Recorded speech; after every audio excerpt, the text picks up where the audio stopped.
রাহুল গান্ধীর ভারত চিরযাত্রা পশ্চিমবঙ্গে ঢোকার আগেই বিহারের কাটিহারে তার বাসকে লক্ষ্য করে কে বা কারা ঢিল ছোড়ে, এই নিয়ে প্রদেশ কংগ্রেস সভাপতি অধীর চৌধুরী এবং কমরেড সুজন চক্রবর্তী বলেন, তৃণমূল কংগ্রেস উদ্দেশ্য প্রণোদিতভাবেই রাহুল গান্ধীর বাসে ঢিল মারে।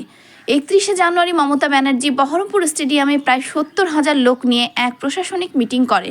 তাই দেখে প্রদেশ কংগ্রেস সভাপতি সাংসদ অধীর চৌধুরীর চক্ষু চড়ক গাছ।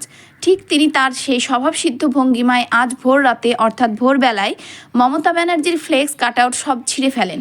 সেখানে রাহুল গান্ধীর ফ্লেক্স কাটআউট, অধীর চৌধুরীর কাটআউট লাগায়। আবার দেখা যাচ্ছে বহরমপুর পৌরসভার কোনো অনুমোদন না নিয়ে শহরে যত্রতত্র রাহুল গান্ধীর কাটাও, অধীর চৌধুরীর কাটাও ফ্লেক্স ব্যানার লাগাচ্ছে।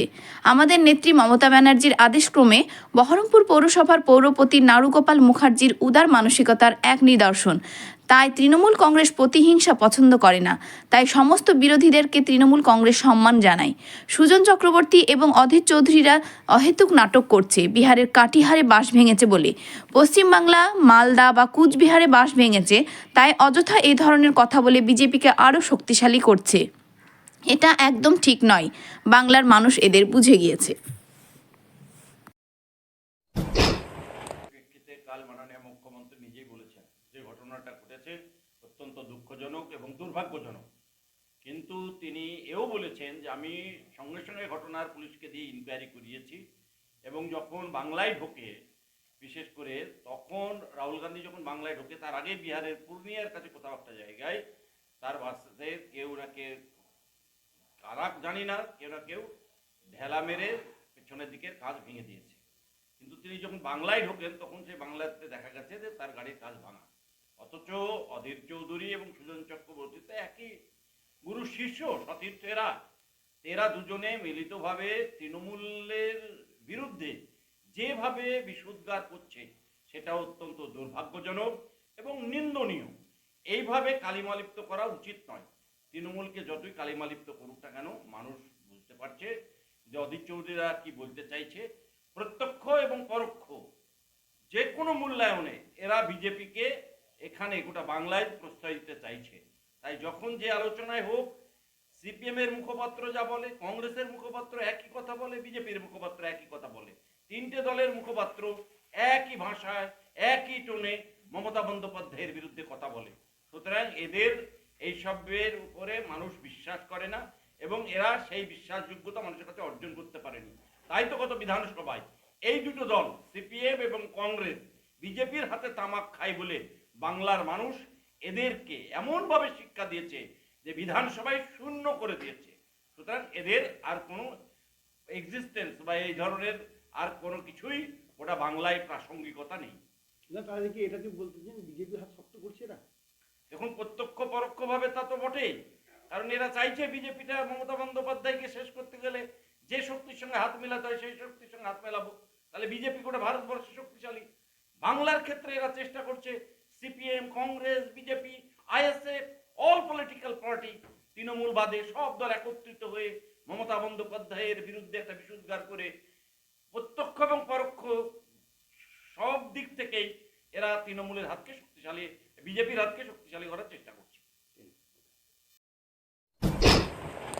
12 সাল থেকে মুখ্যমন্ত্রী যেদিন থেকে ক্ষমতায় বসেছে সেদিন থেকে সিপিএম আর কংগ্রেস, সিপিএম ক্ষমতাচ্যুত হয়েছে, তাদের লোবার কমছে না। অধীর চৌধুরী হচ্ছে সিপিএম এর ঘাড়ে মানে পা দিয়ে নিজে মুখ্যমন্ত্রী হতে চেয়েছিল, 16 সালে অলরেডি ফ্লপ করে গেছে। এবার তাদের যে বন্ধুত্ব মমতা ব্যানার্জি এগেনস্টে, সেই বন্ধুত্বর জায়গাটা ক্রমশ যত দুর্বল হয়েছে, বিজেপির শক্তিকে তারা তত সঞ্চয় করার চেষ্টা করছে, কারণ বিজেপির সাপোর্ট ছাড়া তো তারা চলতে পারবে না। সিপিএম, আইএসএফ, অধীর চৌধুরী এবং বিজেপি একই একটা লাইনে চলছে এবং স্বাভাবিকভাবে অধীর চৌধুরী তো আজকে নতুন কিছু না।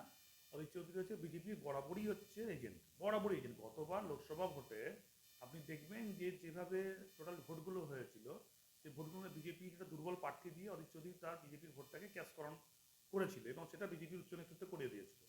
এবার রাহুল গান্ধী যেহেতু একটা ন্যায়যাত্রা করছেন, রাহুল গান্ধীর সঙ্গে আমাদের মাননীয় মুখ্যমন্ত্রী মমতা বন্দ্যোপাধ্যায় দীর্ঘদিনের পারিবারিক সম্পর্ক, সোনিয়াজির সঙ্গে দীর্ঘদিন ধরে পারিবারিক সম্পর্ক, এবং সেই জায়গা থেকে ইন্ডিয়া জোটের বৃহত্তর স্বার্থে বারবার যে কাঁটা আজকে ইন্ডিয়া জোটকে হতে দিল না বা মানে অনেকটা বেশি ভোঁতা করে দিল, মুসলিম থেকে সরিয়ে দিল, মুসলিম কড়া থেকে সরিয়ে দিল, তার অন্যতম বিজেপির এজেন্ট এবং দালালের নাম হচ্ছে অধীর রঞ্জন চৌধুরী।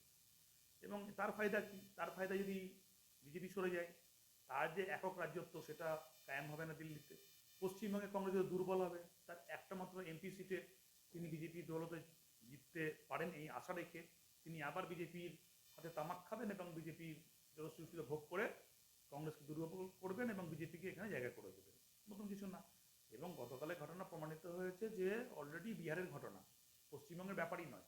সেটা ওখানকার মালদার এসপি অলরেডি সেটাকে মানে ফুটেজে দেখিয়েছে, মিডিয়াকে বলেছে, ওপেন করে দিয়েছে।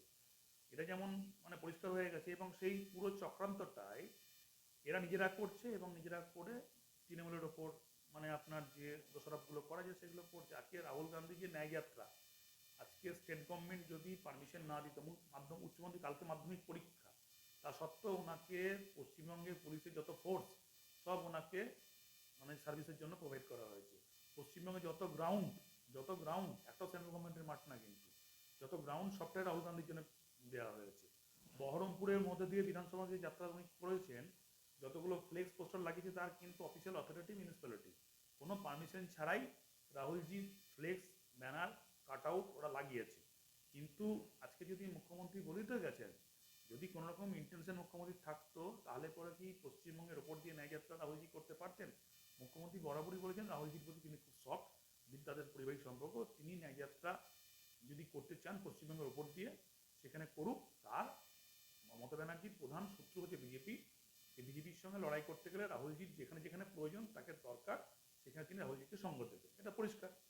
এবং আজকে অধীর চৌধুরী কী করলো, তার দলবল নিয়ে কালকে 60,000 লোকের প্রায় আপনার গ্যাদারিং হলো প্রশাসনিক প্রোগ্রামে। কালকে 60,000 লোকের কোনো ফ্লেক্স ফেস্টুন হচ্ছে কিচ্ছু ছিল না। আজ সকাল থেকে ভোরের আলো মানে ওঠার আগে আপনার গির্জার মোড়ে মমতা বন্দ্যোপাধ্যায়ের যে একটা পিলার ছিল সেটা ভেঙে ফেললো, ছিঁড়ে ফেললো, আরও পোস্টার ছিঁড়ে ফেললো। তৃণমূলের যে ফ্লেক্স পোস্টার ছিল সেগুলো হচ্ছে উপর দিয়ে কভার করে সেখানে কংগ্রেসের পোস্টার লাগিয়ে দিল। তাহলে তৃণমূল তো কোনো অংশ থেকেই আপনার রাহুলজি যাতে ন্যায়যাত্রা ভঙ্গ না হয়, ন্যায়যাত্রা যাতে অসুবিধায় না পড়ে, তার পলিটিক্যালি হোক প্রশাসনিক হোক কোনোরকমভাবে তো তৃণমূল তার কাউন্টার করেনি। কিন্তু অধীর চৌধুরী নামক যে মানে একজন ব্যক্তিত্ব, যে ব্যক্তিত্ব শুধুমাত্র তার নিজের ফায়দার জন্য কংগ্রেসটাকে দীর্ঘদিন ধরে দুর্বল করেছে এবং বর্তমানে মমতা ব্যানার্জিকে সরানোর জন্য সিপিএম, সুজন চক্রবর্তী, তারপর আপনার বিজেপির প্রধান এজেন্ট হয়ে কাজ করছে।